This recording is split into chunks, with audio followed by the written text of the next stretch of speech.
Olá, meus amigos, sejam muito bem-vindos. Hoje vamos de MCHY. O fundo vem caindo de cota nas últimas semanas. Tem questão de nova operação, tem questão de deflação aí pela frente. A gente vai dar uma olhada nisso também. Ver o que é que dá para esperar do fundo para os próximos meses. Atualmente ele tem 98 mil cotistas, um valor patrimonial de 9,56. Inclusive, nesse exato momento, ele está com o seu valor mínimo de toda a sua história, né? Por volta de R$ 8,81. Acabou de bater a mínima histórica. O fundo nunca teve a um preço tão descontado. O preço sobre VP de 0,9. Questão de taxas, mantém o que já vinha anteriormente, né? 20% de performance no que exceder IPCA mais 6 e taxa de gestão e administração de 1,3 somadas as duas. Liquidez muito boa, consegue atender tranquilamente aquele R$ 1 milhão que a gente tem por dia, né? De valor mínimo. A última distribuição foi 10 centavos por cota. O MCH é conhecido por ser um fundo por ter conseguir segurar por vários meses aquele patamar de distribuição, né? Ele não tem tanta oscilação se você pegar todas as últimas distribuições dele, foram bem recorrentes. Ele teve uma nova integralização no valor de R$ 17 milhões. No caso, é um fundo imobiliário, a gente vai dar uma olhada nessa operação mais à frente. Essa operação tem a taxa de IPCA mais 9,5 e um LTV de 29%, que é um LTV muito bom. Isso quer dizer o quê? De cada R$ 29 que essa operação pegou, ela tem R$ 100 de garantias, né, caso venha a ter um problema. Então, você tem uma garantia muito alta diante do valor pego inicialmente, né, do valor emprestado. Essa operação, né, ela é uma operação estruturada, né, um fundo imobiliário, como a gente vai ver. Tem imóveis logísticos dentro do raio de 60 quilômetros de São Paulo e sua verba, né, sua receita é proveniente de aluguéis, ok? Ele vai falar que teve um prêmio pago, né, no resultado desse mês, foi impactado positivamente através desse prêmio de um CRI, no valor de pouco mais de 1,2 centavos por cota, né, no caso R$ 1,3 milhões, né, vai dar aproximadamente 1,2 centavos por cota, e 100% dos CRIs permanecem adimplentes em carteira. Na questão da composição, a gente vê, ele até fez uma reserva esse mês, esse valor desse prêmio desse CRI ajudou também nessa reserva, ok? O pipeline a gente tem aqui, ele ainda não fez 100% a alocação, ele já está com o valor comprometido, mas não está alocado, né? Faz até um bom tempo, né? A alocação veio um pouco lenta. Atualmente ele tem 5 ativos ainda para compor a carteira, né, para fechar o valor total, tá? Sendo que 3 desses ativos já têm em carteira e 2 ativos aí são CRIs novos que estão para entrar também, então totaliza os 5. O valor total aí de aproximadamente R$ 165 milhões a ser alocado, né? Com toda essa alocação, ele ficaria com taxas médias de IPCA mais 10,4, representando 75% dessas operações, e CDI mais 5,4, representando 25% dessas operações. Isso é uma taxa média de um fundo high yield, né? Até o nome do fundo já diz, né? MCHY o Y é do high yield, ok? Mas a questão de distribuição não teve tanta movimentação assim na expectativa, né? Vem mantendo o que ele espera de julho até dezembro desse ano, entre 9 e 10 centavos por cota, sendo que a gestão acredita que consiga manter dentro dos 10 centavos. Ok? Então, essa é a expectativa de distribuição para os próximos meses, sendo que nesse intervalo 9 a 10, a expectativa da gestão é manter nos 10. Ok? Tem questão de deflação pela frente, né? Então, o fundo até fez uma leve reserva aqui.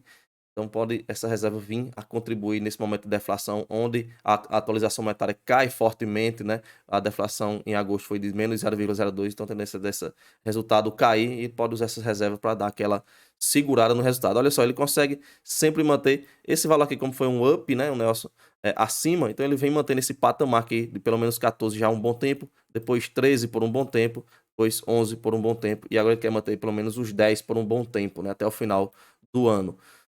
Vamos aqui na frente de questão de rentabilidade. O fundo deu uma caída, né, bem forte na rentabilidade, né, isso devido à questão da cota de mercado, né, a questão da distribuição vem mantendo ali os 10 centavos, né, mas a cota, como caiu muito forte, arrastou muito a rentabilidade, né, e aí chegou a quase aqui encostar, né, chegou bem próximo aqui da rentabilidade, considerando o fundo num valor patrimonial, né, até porque esse fundo ele passou um bom tempo, né, para quem vem acompanhando, um bom tempo ali com valores de cota bem alto.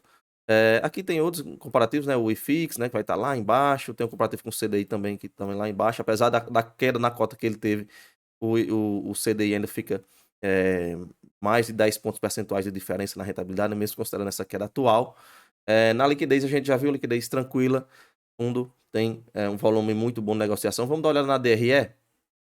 Em agosto, aqui de receita, a gente teve a ordem dos R$ 3 milhões, né, similar ao que a gente vinha acompanhando nos meses anteriores, tirando as despesas, né, teve a questão da do prêmio, aliás, né, do prêmio recebido lá daquele CRI, deu uma ajuda também nesse resultado, e ele fechou o rendimento o resultado, né, que ele não chegou a distribuir os 11, ele teve o resultado de 11 centavos, ele distribuiu 10, guardou 1 centavo de reserva para usar, quem sabe, no próximo anúncio, né, ou nos próximos anúncios, conforme a questão da deflação que for dar uma puxada, até porque ele é um fundo majoritariamente atrelado à inflação, tem essa tendência de ter essa redução devido a esse período. Na questão das expectativas, vou palpitar que ele continue no patamar dos 10 centavos, né, assim como espera a gestão.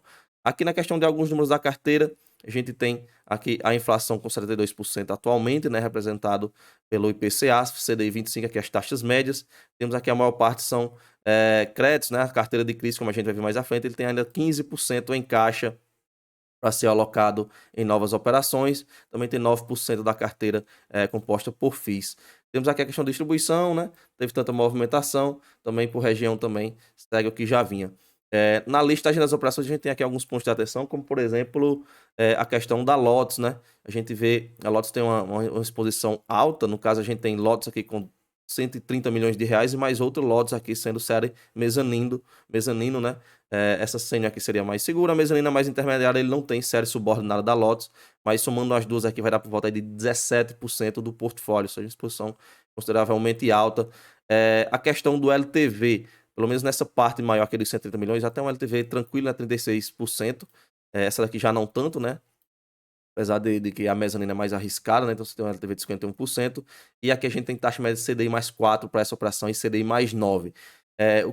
Nesse momento que a gente vê a Selic subindo, essas duas operações podem contribuir significativamente, né, tendo em consideração que é 17% do patrimônio dessas duas operações. São as duas operações com taxas altas, né? A gente pegar aqui CDI mais 9, uma taxa extremamente alta, né? E no momento que o CDI está subindo, porque a Selic subiu. Então tem a tendência dessas duas operações contribuir muito na questão do resultado. Tem a questão do risco, obviamente tem, né? Porque quando sobe a questão da taxa, né? Para o devedor ele fica mais apertado para pagar essa taxa, mas tem sempre que avaliar, o cotista avaliar aquela questão do risco retorno, né? Que a gente não faz nenhuma indicação de compra ou venda de ativos, vocês já sabem disso, ok? Outra operação que é bom estar de olho, essa questão da LA Shopping, né? Tem 114 milhões de reais, vai dar acima dos 10% também. Essa FII em vista, que é o FII que eu falei lá, os 17 milhões que ele integralizou, né? Ele já tinha essa operação, então subiu o total investido para 102 milhões de reais, com LTV dos 29%, como a gente viu. Então aqui não vai passar os 10%, mas vai ficar próximo, então, essas três operações, né? A Lotus, LA e o BBP aqui, é bom ficar de olho devido a esse volume total nessas operações, tá? A gente vai já dar uma olhada o detalhamento dessas três aqui para a gente ver como é a questão de garantias e afins. Aqui ele vai fazer um detalhamento dos FIIs estruturados, ok? Vamos aqui dar uma olhada na questão da carteira de FIIs dele. A gente tem 9% do patrimônio dele está alocado em fundos imobiliários. Temos aqui, ele fez algumas aquisições, 22 milhões de reais, e ele ficou com essa composição, né? O VGRI, fundo da Valora, é o principal. O fundo dele, 2,5, tem o ORCE, o VRTA, ok? Aqui no detalhamento dos ativos a gente vê aquelas três maiores operações, olha só, uma com 17,1, que é a da Lotus, vai falar aqui sobre as garantias, né? Alienação fiduciária dos imóveis, né? Alienação fiduciária de cotas das sociedades e propósitos específicos, tá? Tem um aval, fundo de reserva, fundo de despesa e fiança de garantia para essa operação. Na LA Shopping, né, que no caso é 10,5, a gente tem algo parecido com o que a gente tinha na operação anterior, ação fiduciária de recebíveis, alienação de ações da devedor, né, fundo de reserva e também fundo de despesa, né. Já nessa questão aqui do BBP, no caso, é um fundo imobiliário, né, como eu falei lá no começo para vocês, uma taxa esperada aí de IPCA mais 9,5, e o fundo tem um LTV de 29%, né? Como é o FII, é diferente nessa questão das garantias, né? No caso aqui ele vai falar somente a questão do LTV, que é de 29%, ok? O fundo ficou com essa exposição, né, devido a essas últimas alocações a lotes, então sempre é bom estar de olho nisso, né? Caso venha a ter um problema, um percentual consideravelmente alto nessa operação. Claro, ela pode contribuir nesses próximos meses, devido a essa subida na Selic, né? Então pode vir a contribuir muito na questão da rentabilidade, né? Tendo em vista que é a maior operação e ela é atrelada à CDI, e o CDI está subindo nesse momento, e a tendência dele continuar subindo até o final do ano, né? Inclusive subir a passos mais largos do que ele vinha subindo, do que ele subiu na última reunião, foi 0,25%, né, lá da Selic do Copom. tá? E a expectativa é que o Copom na próxima reunião aumente em meio ponto percentual, que seria uma subida maior, então tem essa tendência talvez essa operação arrastar um pouco a rentabilidade para cima do fundo, ok? Na questão da atualização monetária. Comenta aí se você tem um ativo, ok? Participa do grupo Telegram, o link vai estar na descrição. A gente se vê no próximo vídeo, não se esquece de deixar o like e seu comentário, se inscrever no canal e valeu!